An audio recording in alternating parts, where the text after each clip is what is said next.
Ethan Cole threw me out of a Manhattan charity gala in front of the city's wealthiest donors, fund managers, and business reporters, all because Vanessa Shaw had spilled champagne on me and started to cry.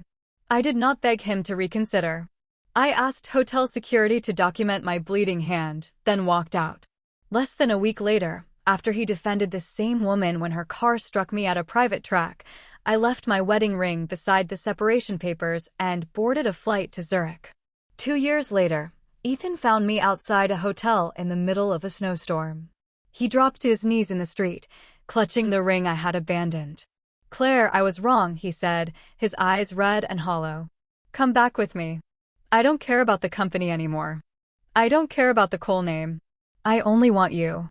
I stood beneath my umbrella and looked down at the man who had once treated my pain like an inconvenience. Then I said the words he had earned. "You once told me love deserved only 10% of your life. You don't even have that much of mine anymore." 2 years earlier, the ballroom of the Harrington Hotel glittered beneath crystal chandeliers. Cameras flashed near the stage. Champagne flowed. Every table was crowded with people whose names moved markets or appeared on hospital wings and university buildings. It was the third public event Ethan had taken me to in 7 years of marriage. Every one of them had felt like an execution. Ethan stood at the center of the room in a black tuxedo, surrounded by board members and reporters. He looked exactly the way the business magazines liked to photograph him, controlled, sharp, impossible to reach. I, his legal wife, had been seated near a side exit. "You don't enjoy these events," he had said when we arrived. "Stay out of the way and don't say anything that could become a headline." I had learned long ago that when Ethan said he was protecting me, he usually meant he was protecting himself from being associated with me. I was speaking quietly with an older donor when Vanessa Shaw crossed the ballroom toward me. Vanessa was Cole Energy Systems' chief strategy officer. She wore a silver designer gown and a sapphire necklace Ethan had purchased at auction the month before. The necklace had caught my eye because it resembled a piece from one of my grandmother's old jewelry sketches. I had mentioned that to Ethan once over breakfast. He had not looked up from his phone. "Stop romanticizing expensive objects," he had said. "They're just stones." 3 weeks later, Vanessa wore those stones in the company's annual report photographs. She stopped in front of me and smiled as if we were friends. "Claire, it's so rare to see you out," she said. "We should celebrate." She lifted her glass. I reached for mine. Her wrist turned. Cold champagne spilled down my shoulder and across the front of my white dress. The glass slipped from her fingers and shattered against the marble floor. One jagged piece sliced my palm as I instinctively tried to catch it. Blood ran between my fingers and dotted the fabric near my hip. Vanessa covered her mouth. "Oh my God, Claire. Why did you move?" Before I could answer, her eyes filled with tears. She turned toward Ethan. "I didn't mean to do it. I only wanted to toast her." Ethan finally looked at me. For one brief second, I thought he might notice the blood. Instead, his gaze went to Vanessa's trembling mouth. "Embarrassing," he said. The word was quiet, but the people around us heard it. Conversation slowed. A few heads turned. I stared at him. My hand was bleeding. My dress was soaked. His executive was crying over a mistake she had made. And somehow, I was the embarrassing one. "Ethan," I said, "I need a towel." He loosened his bow tie with an irritated motion. "Leave." I thought I had misheard him. "What?" "Go home, Claire. Now." Vanessa touched his sleeve. "Don't be angry with her. She's probably upset." Ethan patted the back of her hand. "She always does this at public events. Ignore her." A strange calm settled over me. 7 years earlier, this man had held both of my hands and sworn that no one would ever humiliate me again. Now he was humiliating me himself. I did not cry. I did not shout. I had learned not to waste truth on a man committed to misunderstanding me. I stepped away from the broken glass. A server rushed over, horrified. "Ma'am, please, let me help." "Thank you," I said. "Please don't clear the floor yet. Ask hotel security to photograph it and send someone with a first aid kit." Ethan's expression darkened. "Don't turn this into more drama." I held up my bleeding hand. "I am asking for medical help in a room full of witnesses. That is not drama. The hotel manager arrived with a security officer. I gave them my name, requested a written incident note, and allowed the medic to wrap my palm.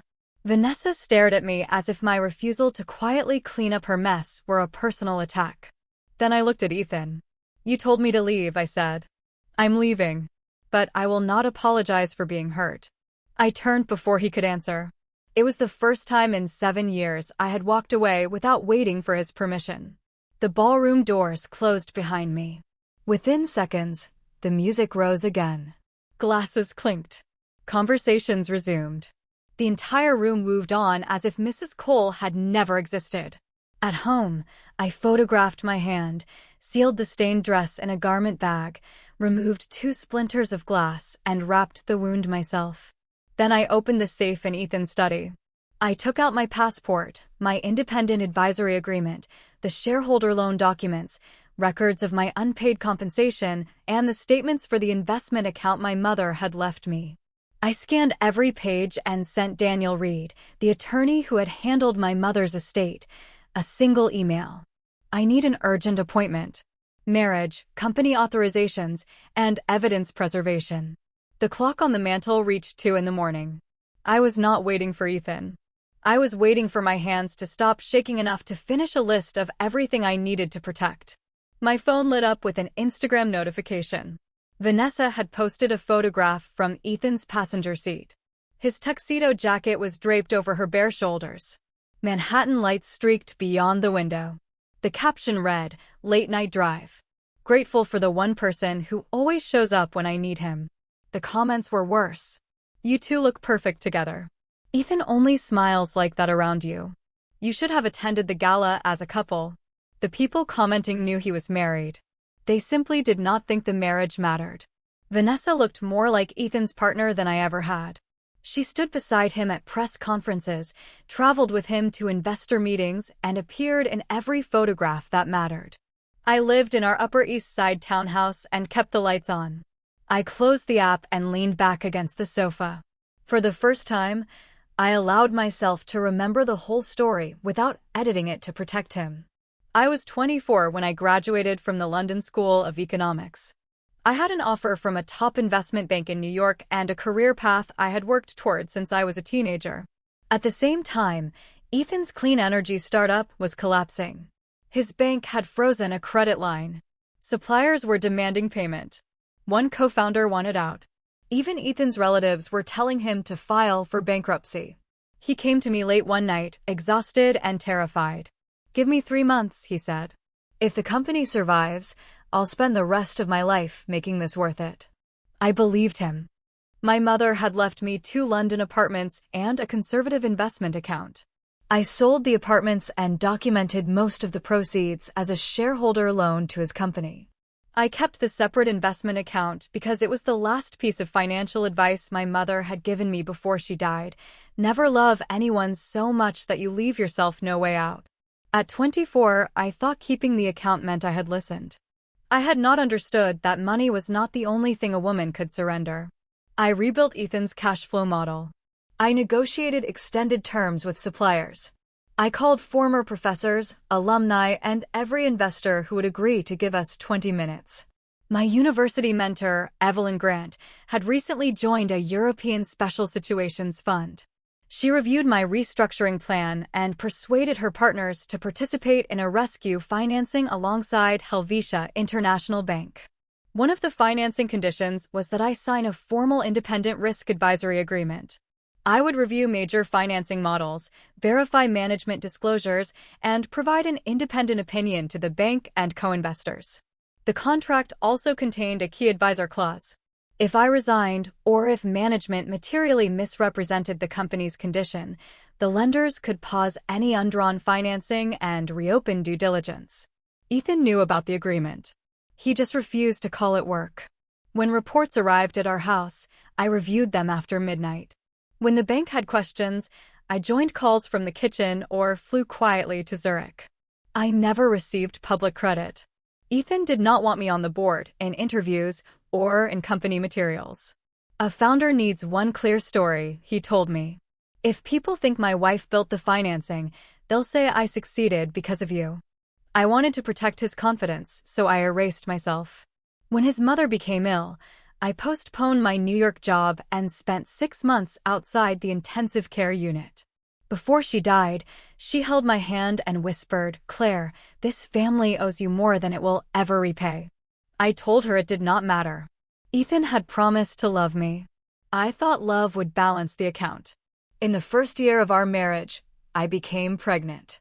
Ethan never ordered me to end the pregnancy. He was more careful than that. He spoke about the financing round, the danger of distraction, the hours he could not spare, the possibility that investors would lose confidence if his personal life became complicated. He made me believe that keeping our baby would destroy everything we had saved. I asked when the right time would come. "When the company is stable," he said. "When we're ready." At the clinic, I waited 3 hours before the procedure. When I woke from anesthesia, he still had not arrived. Later, I discovered that Vanessa had secured the company's first major corporate client that afternoon. Ethan had hosted a celebration for her at a hotel. In our 3rd year of marriage, Cole Energy Systems went public on the Nasdaq. Vanessa stood beside Ethan for the opening bell and every television interview.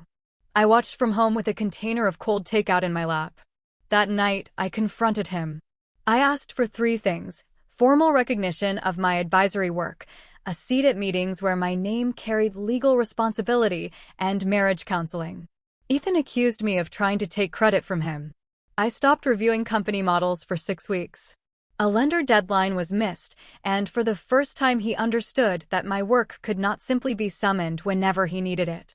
He apologized, agreed to counseling, and allowed my name to appear on one risk memorandum. He attended 2 sessions. Within months, the memorandum disappeared from the next report. Vanessa resumed joining him on every trip, and my boundary was rewritten as jealousy. In our 5th year, my grandmother died. Ethan promised he would meet me at the hospital before the doctors withdrew life support. I waited beside her bed until morning and called him 11 times. He said an emergency board meeting had trapped him downtown. A week later, I saw photographs from the exact same hour. He had been at a private gallery opening with Vanessa. I moved into the guest room and told him the next lie would end our marriage. He promised there would be no more private trips with Vanessa and returned to counseling for 3 months. Then another emergency appeared, followed by another excuse. Each time I enforced a boundary, Ethan treated the boundary, not his behavior, as the threat to our marriage. Ethan liked to say love occupied only 10% of his life. The other 90% belonged to the company. But Vanessa was always standing inside that 90%. And eventually I understood that the remaining 10 had never belonged to me either. My phone lit again. Ethan had sent 3 words: "Not coming home." By then, Daniel had already confirmed a call for the next morning. My documents were copied, my passport was in my bag, and the first draft of my exit plan was open on the table. I looked at Ethan's message and laughed. Not because anything was funny, but because I was no longer deciding whether to leave. I was deciding how carefully to leave. I had spent 7 years trying to solve a problem that had never been mine. I had not failed to be enough. Ethan had simply never intended to make room for me. 3 days after the gala, Daniel had drafted the separation documents and my resignation notice. We planned to serve both on Monday, after I completed one outstanding lender response and copied the last records tied to my legal responsibilities. Ethan came home before dinner and tossed a gray sweatshirt onto the sofa. "Change into that." I looked from the sweatshirt to him. "No." His eyebrows lifted. He was not accustomed to hearing the word from me. "Helvetia's regional director will be at a private driving club upstate," he said. "The bank has questions about the European facility. I need you there. That is different from asking me to take photographs of you and Vanessa." His expression hardened. "Answer the questions, then help for an hour." "Vanessa has been under enormous pressure." "I will attend as the company's registered advisor," I said. "I will not attend as your assistant, your photographer, or proof that your marriage is fine." "And wear something plain," he said. "Don't make this about jealousy." I folded the sweatshirt and set it back on the sofa. "I'll wear what I choose. I'll drive myself. And when the lender meeting is over, I'm leaving." I texted Daniel the address and my expected return time before I went. I no longer needed one final answer from Ethan. I had it. What I needed was to finish my professional obligation without giving him another excuse to rewrite my departure as sabotage. The driving club occupied a private track in the Hudson Valley. Engines roared from the garages. Members in tailored jackets and racing gear drank coffee beside polished cars. I wore jeans, a gray sweater, and flat shoes, clothes chosen for a lender meeting, not for Ethan's approval. Vanessa arrived in black leather and held Ethan's arm as if they had come together. No one questioned it. I met Helvetia's regional director in the members' lounge, answered his questions, and emailed him the supporting schedule from my own account. When the meeting ended, I closed my folder and headed toward the parking area. Vanessa called after me. "You're in the background of our photos. Move a little farther left." "I'm not taking your photographs," I said. "I didn't ask you to. Just get out of the frame." I checked with the track marshal and moved into the pedestrian box he indicated, well behind the marked safety boundary. Vanessa laughed as she pulled on her gloves. "Relax, Claire. I know how to drive." She climbed into the driver's seat. Ethan turned away to speak with another member. The engine screamed. The car shot from the pit exit. For a second, I froze. The vehicle was coming directly at me. I tried to move, but the side of the car clipped my leg. I hit the pavement hard. Skin tore from my knee and elbow. Pain exploded through my hip. As the car passed, I saw Vanessa's face through the window. She was smiling. The marshal waved an emergency flag. Medical staff ran toward me. Vanessa stopped the car, climbed out, and transformed herself before she reached us. Her face crumpled. Tears appeared. "Claire, are you okay?" I hit the wrong pedal. "I swear I didn't mean to." Ethan hurried over. He went to Vanessa first. "Stop crying," he said, putting an arm around her. "It was an accident." A medic cut the fabric around my knee and began cleaning the wound. Another asked whether I had hit my head.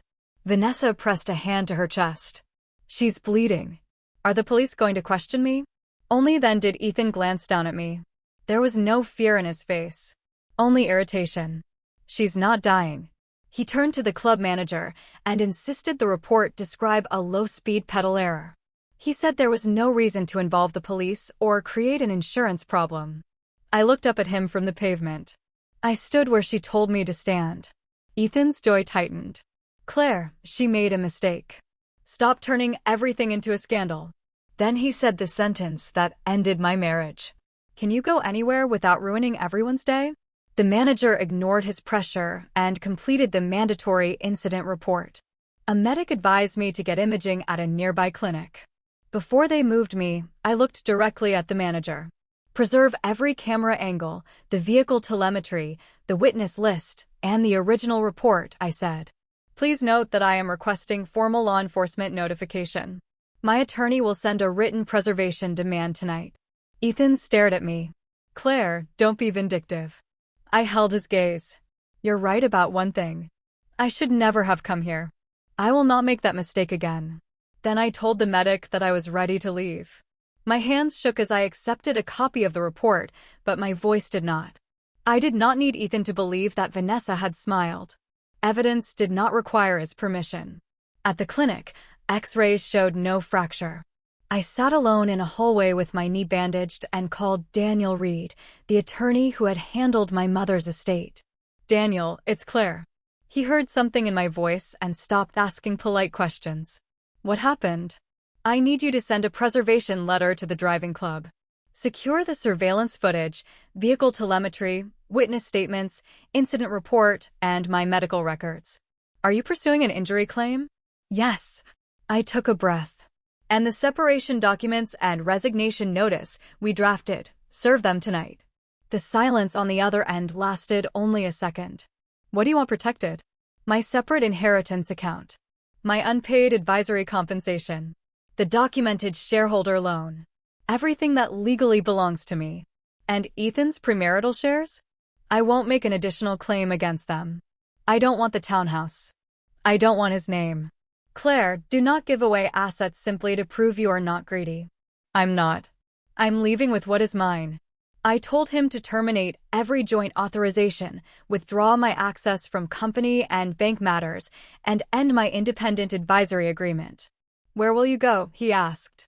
"Zurich." Evelyn had been inviting me to interview for years. This time I would answer. "I'm not disappearing," I said. "I'm just no longer available whenever Ethan decides to use me." Over the next 3 days, I completed only what could realistically be completed in 3 days. Daniel filed the initial separation documents. He delivered notice to Coal Energy Systems and Helvetia International Bank that I had resigned as independent risk advisor. He froze no lawful funds and took nothing that belonged to Ethan.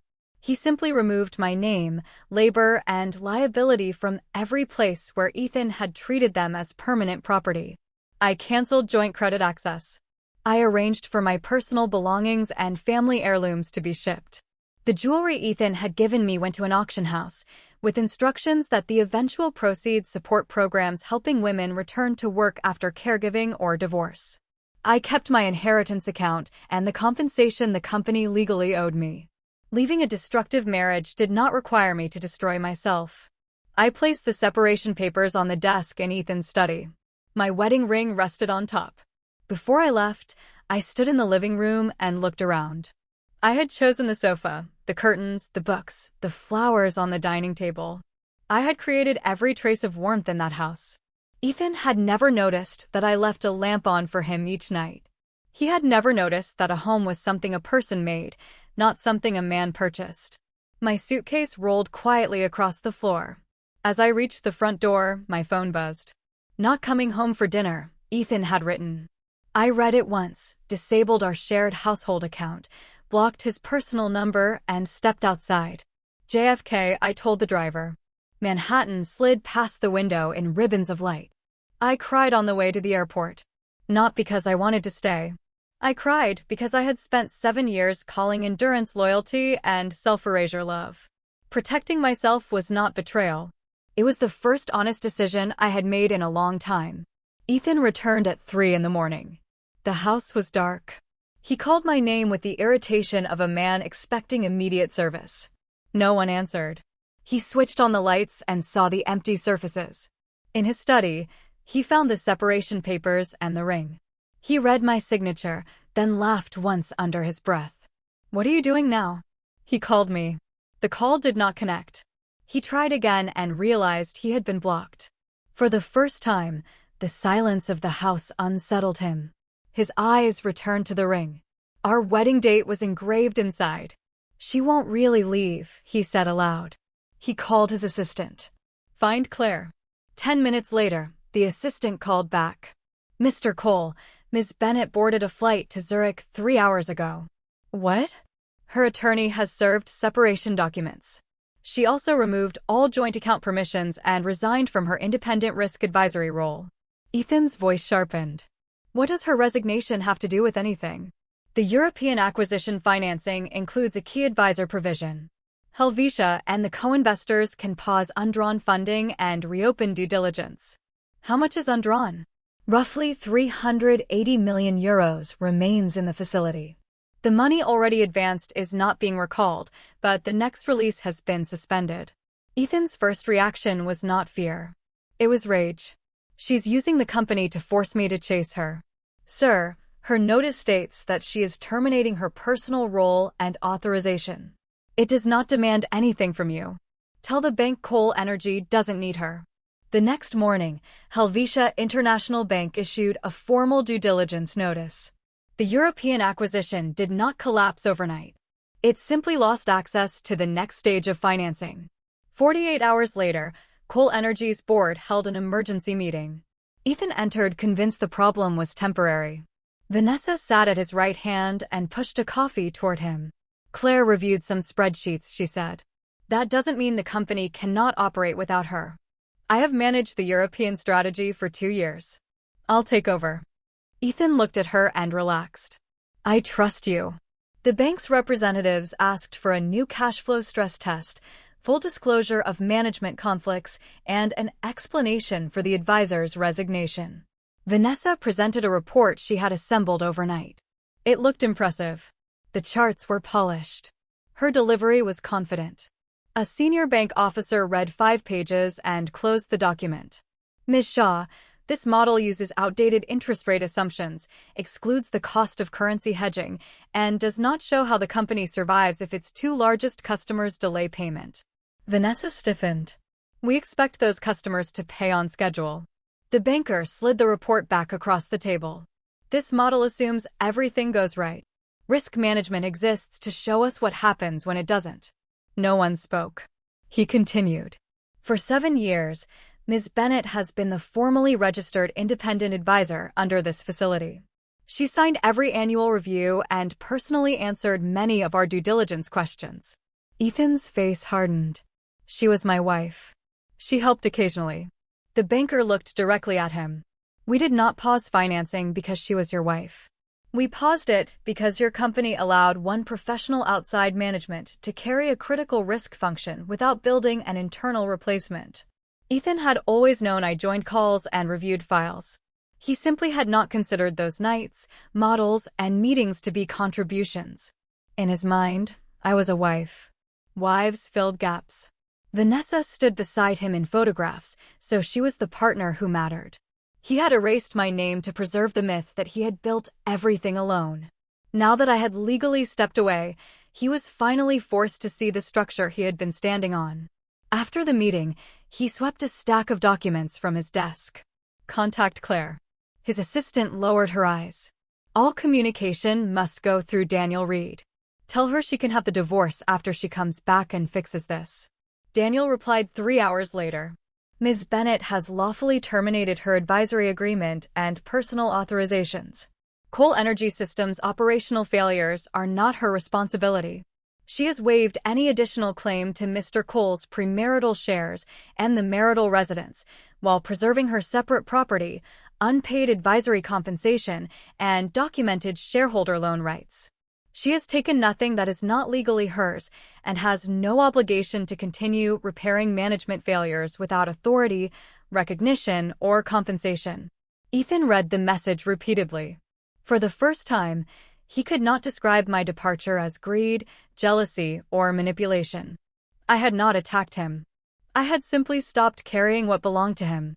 Coal Energy did not collapse in a day. Over the next 3 months, it unraveled one decision at a time. With financing paused, the share price fell. Suppliers shortened payment terms. Institutional investors demanded a governance review. The board hired an outside chief financial officer and removed Ethan's authority to approve large transactions alone. He treated each safeguard as a personal insult. Vanessa became desperate to prove she could replace me. To keep the European acquisition inside budget, she concealed an overdue payable, revised revenue forecasts without support, and failed to disclose a personal relationship with a consultant tied to one of the project's suppliers. That supplier later received a contract far above market rates. When external auditors discovered the issue, the board formed a special committee. Vanessa went to Ethan's office in tears. "I was trying to save your company," she said. "If Claire hadn't abandoned us, I never would have been under this pressure." In the past, her tears would have ended the conversation. This time, Ethan remembered me on the pavement with blood running down my leg. He asked, "Did you really press the wrong pedal that day?" Vanessa stopped crying for half a second. "What are you talking about?" "At the driving club. Why did the car accelerate?" Her eyes filled again. "You doubt me now?" Ethan did not answer. Daniel's preservation letter had forced the club to retain surveillance footage, telemetry, witness statements, and the incident report. A few weeks later, Ethan's attorney received copies as part of the injury claim. The video showed Vanessa directing me toward the yellow marking. Then, after I moved, she glanced over her shoulder to confirm Ethan was looking away. The telemetry showed that she increased throttle continuously for 3 seconds and made no attempt to brake before reaching me. Another member's phone video captured the moment the car passed. Vanessa's mouth curved upward. At the end of the recording, Ethan's voice was clear.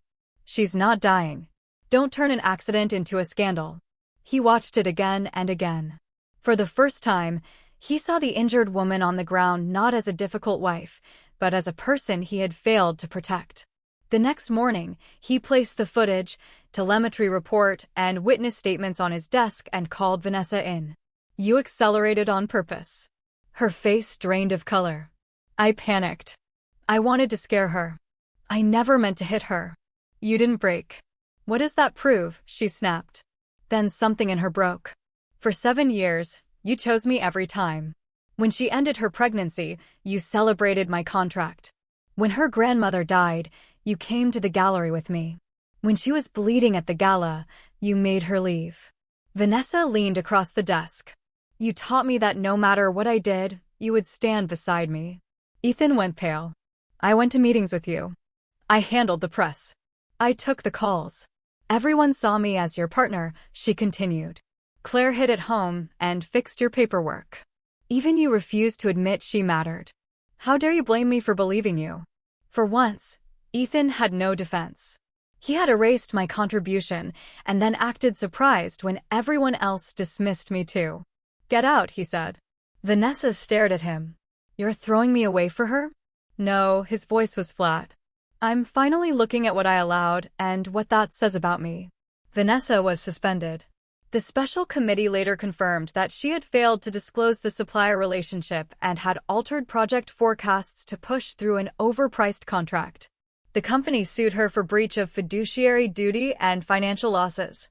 The driving club evidence went to law enforcement, and she became the subject of an investigation for reckless endangerment and dangerous driving. There was no dramatic airport arrest. No convenient confession that erased the need for proof. She had to sit across from investigators, insurers, lawyers, and board members and explain every inconsistency she had left behind. But removing Vanessa did not save Cole Energy. The company's deeper problem was Ethan. The governance review found that he had concentrated authority in himself and Vanessa, tolerated unmanaged conflicts of interest, ignored internal controls, and relied for years on an advisor who held responsibility without formal power. The board first restricted his authority. Then it placed him on leave pending the conclusion of the investigation. Ethan still insisted the company could not function without him. At a special shareholder meeting, the largest institutional investor played an audio recording from the rescue financing 7 years earlier. My 24-year-old voice filled the room. For 40 minutes, I explained Cole Energy's cash flow, supplier risk, customer concentration, and 3-year restructuring plan. At the end, an investor asked, "Ms. Bennett, why aren't you joining management?" I laughed softly in the recording. "Ethan needs the opportunity. I believe in him." No one in the room said a word. Ethan finally understood that the company had survived because I placed my property, career, professional judgment, and absolute faith behind him. And once success arrived, I was the first person he removed from the story. When the governance investigation ended, Ethan resigned as chief executive and lost practical control of the company. To satisfy personal guarantees from an early bridge financing and contribute to restructuring costs, he sold the Upper East Side townhouse and part of his remaining stake. Cole Energy did not disappear. It continued under new management and creditor supervision. It simply no longer belonged to the man magazines had called a self-made genius. By then, I had begun again in Zurich. Evelyn Grant met me at the airport in a dark wool coat while rain streaked the terminal windows. For 7 years, she had sent me one email every year. "Your talent should not remain hidden behind someone else's name." I had never answered. Before my flight landed, I sent 2 words. "I'm ready." Evelyn did not give me a job because she felt sorry for me. I entered the same 3-week assessment as every other candidate: case analysis, risk defense, cross-border negotiation, and a panel interview. 7 years outside a public career had left marks. During my first presentation, a committee member asked why my resume appeared almost empty after graduate school. For several seconds, I could not speak. No one rescued me. I asked for 10 minutes, switched off my prepared slides, and rebuilt the cash flow model on a whiteboard. Then I told them the truth. "I buried my career inside a marriage," I said. "But I never stopped doing the work. The difference is that I will never again let someone else put his name on it." I passed the assessment. I did not become a partner overnight. Northbridge Special Situations offered me a 6-month contract as a project advisor. It was modest, conditional, fair. It was exactly the beginning I needed. 3 months later, I earned the chance to lead a restructuring project. The target was a medical device company on the edge of bankruptcy. Its founder, a woman in her 60s, had developed a valuable surgical product but had been trapped by poor contracts, a mismatched debt structure, and infighting among executives. Most investors wanted to break the company apart and sell the technology. I spent weeks inside 300 pages of contracts and discovered that demand for the core product remained strong. The real problems were distribution agreements that favored former managers and debt payments that came due before hospital customers paid their invoices. My team and I spent 4 months renegotiating the debt, canceling related party contracts, and rebuilding the hospital purchasing network. The company kept more than 600 employees and regained research funding. At the press conference, the founder held my hand. "Thank you for seeing us as more than a balance sheet waiting to be sold," she said. Behind us, my name appeared clearly on the screen. Claire Bennett. Project lead. Not Mrs. Cole. Not someone's wife. Mine. A year later, I became an investment director. During that year, Ethan tried to reach me through lawyers, emails, and unfamiliar phone numbers. His first message said, "Come back and fix the company. Then we can discuss the divorce." The second said, "Vanessa has been suspended. You can come home now." The third said, "I saw the footage from the driving club." The fourth contained 2 words, "I'm sorry."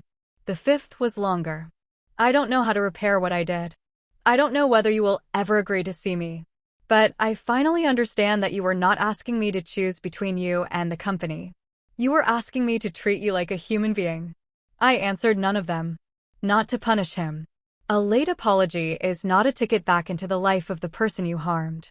Sometimes it is only the echo a guilty person must learn to live with. 8 months after I left, Ethan signed the divorce agreement. Daniel told me he sat in the conference room for a long time before signing. Then he asked one question. "Did she ever ask about me?" Daniel answered, "No." I expected the news to feel triumphant. Instead, I felt quiet. Letting go is not hating someone. It is not waiting for punishment to arrive. It is the moment that person's happiness and grief no longer determine the shape of your day. 2 years after the gala, Zurich hosted a global industrial restructuring summit. I spoke as investment director of a new European medical infrastructure initiative. When I finished, the audience rose. As I stepped from the stage, I saw Ethan at the back of the room. He had lost weight. He wore a plain charcoal coat and no longer carried the sharp arrogance of a man constantly surrounded by employees and cameras. Our eyes met across the crowd. He moved toward me. I turned and left. That evening, snow began falling over the city. When I walked out of the hotel after dinner, Ethan was waiting across the street. Snow had settled on his shoulders and hair. "Claire." I stopped. "Mr. Cole, we are divorced." He crossed the street slowly and removed something from his coat pocket. "My wedding ring." "I kept it," he said. "When I sold the house, I left everything else behind." I looked at the ring and remembered our wedding day. He had promised I would never regret marrying him. In the end, my deepest regret was that I had not left sooner. "I know nothing I say can undo it," Ethan said. "I believed you would never leave. No matter what I did, I thought you would be waiting in that house." His voice cracked. "When the company began falling apart, I was forced to see everything you had carried. But I'm not here to ask you to rescue the business. I lost control of it. I accepted the board's findings." He looked at the ring in his palm. "When all of it was gone, I went back to an empty apartment every night and finally understood what I had lost. Claire, give me one chance." Then Ethan Cole, the man who had once considered my wet dress a public humiliation, knelt in the snow on a Zurich street. People turned to look. Once, he had valued appearances above everything. Now he no longer cared who saw him. It did not matter. A man learning humility after destroying someone does not create an obligation for her to reward him. I walked closer and held the umbrella over both of us. "Do you know why I won't come back?" I asked. His eyes lifted to mine. "It isn't because of Vanessa. It isn't because you lost the company. I asked for counseling. I asked you to acknowledge the work carrying my name and liability. I asked you to keep Vanessa outside our marriage. Every boundary I set became jealousy. Every request for respect became an inconvenience. At the gala, glass cut my hand. You saw the blood and you told me to leave. At the driving club, I was on the ground bleeding. You saw that too, and your first concern was whether the incident would become a scandal. You knew I was hurting, Ethan. You just decided my pain didn't matter. He went still. You lost the things that made you feel powerful, and now you understand regret, I continued. But if the bank had released the financing, if the board had never limited your authority, if I were still waiting in that townhouse, would you be here? He opened his mouth. No answer came. His silence was the answer. I looked at the ring again. You told me love deserved only 10% of your life. I spent years believing that if I worked hard enough, I might one day receive all of that 10%. I smiled, and for the first time the memory did not hurt. Then I realized I never had even that. I stepped back. And now, Ethan, you don't have 10% of mine. I walked past him. He did not follow. The street remained silent behind me except for the falling snow. Ethan left Zurich the next morning. Later, I heard that he accepted the findings of the governance investigation, publicly acknowledged my role in the company's early financing and risk management, and used part of his remaining assets to support employee compensation and restructuring commitments. He did not regain the company. He did not receive my forgiveness. Some changes deserve recognition. They do not erase damage. Vanessa continued facing the dangerous driving investigation, Coal Energy's fiduciary duty lawsuit, and regulatory scrutiny connected to the false project forecasts. She attempted to blame Ethan for creating the culture that protected her. She was not entirely wrong about his role. But for the first time, no one altered records, softened reports, or cleaned up the consequences for her. As for me, I did not buy Coal Energy. I did not return to New York to watch its downfall. That story no longer belonged to my life. 3 years after I left, Evelyn and I launched an industrial investment firm together. The glass doors of our Zurich office read, Bennett Grant Partners. On opening day, I combined the proceeds from the jewelry auction with part of the firm's annual social impact budget to create the Restart Initiative. It funded training and career placement for women whose work had been interrupted by marriage, caregiving, divorce, or family crisis. At the launch, a reporter asked whether I regretted losing 7 years. I considered the question. Yes, I said. Regret is honest. Then I looked through the windows toward Lake Zurich, where late sunlight shone across the water. But regret is not a reason to go back. It is a reason to protect every day that comes next. That evening, I stood alone in my office. My mother's photograph rested beside the first partnership agreement bearing my name. Beyond the glass, the lake glowed beneath the fading sun, and the mountains were clear in the distance. A financial news alert appeared on my phone. Coal Energy Systems had completed its restructuring under new management. I glanced at the headline and dismissed it. Lights came on across the city, one window at a time. There was no husband expecting me to wait. No man who needed me to keep a lamp burning for him. Yet for the first time in my life, it felt as if an entire city had lit itself for me. 7 years earlier, I had abandoned a future within reach because I believed loving Ethan meant investing everything in him. 7 years later, I understood that the life truly meant for me had never required anyone's permission. A wedding ring can be left behind. A past can be grieved. But once a woman has found herself again, she does not return to the man who taught her to lower her eyes, ignore her blood, and question whether she deserved to be loved.